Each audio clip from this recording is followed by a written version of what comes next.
Today's show is all about saving lives. We talked about choking. Now we're going to talk about seizures. Here's the scenario. You're sitting in class, everyone's listening to the lecture, and a fellow student has a seizure. What do you do? Brian Benson is back with us to give us the step-by-step instructions for these common emergency situations. Thanks for coming back. Thank you. This is a real thing that happened to me when I was in college. I didn't know what to do. So what's the first thing you should do? Sure. So the primary responsibility of a bystander for someone that's having a seizure is to protect that person from any further injury. Okay. So that can be as simple as moving things out of the way that they may hit or bump into while they're having a seizure. Okay, so are we just kind of, are we trying to let them ride it out? Right. Should we, like, let's say he's sitting in a desk, should we put him on the ground or just leave him on the desk? Sure. So if he's safe in the desk, probably just best to leave him there. Okay. Moving someone that can have a seizure can be difficult and may cause further injury. Right. So if there's no imminent danger, just kind of leave them where they are.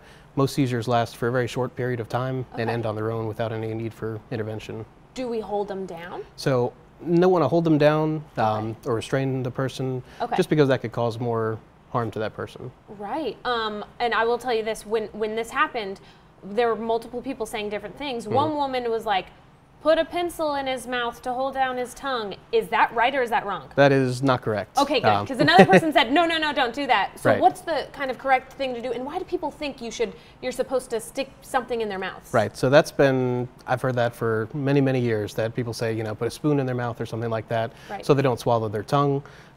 That's not a risk for people. So it's not, the worst thing that could happen is if you put something in their mouth, they may bite down on it and it may knock out loose teeth or something like that, and then they have a loose object in their mouth that could cause a choking emergency. So that, I mean, you really could be just making it worse. So that's a myth. We got to get rid of that right there. You don't need to put anything in their mouth. It's not possible for you to swallow your own tongue. That is correct. I mean, it's attached. Right, it is attached.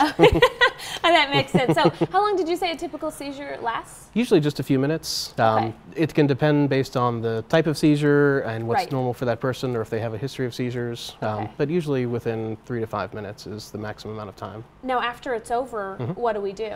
So after a person has a seizure, typically they have a few minutes where they're going to be slow to respond. They're going to be confused. They might not know where they are, what happened. So in that case, you can roll them on their side just to kind of help protect their airway, especially in the first couple minutes. And then you're just going to be there to reassure them, kind of reorient them to what happened. And most of the time, the mental status returns and the person's back to normal within a few minutes. Got it. Real quick, yes or no, do we call 911? Yes. Yes. Okay. Then we do need the emergency responders. Okay, it's always best. We can find you. Website is roanoakcpr.com.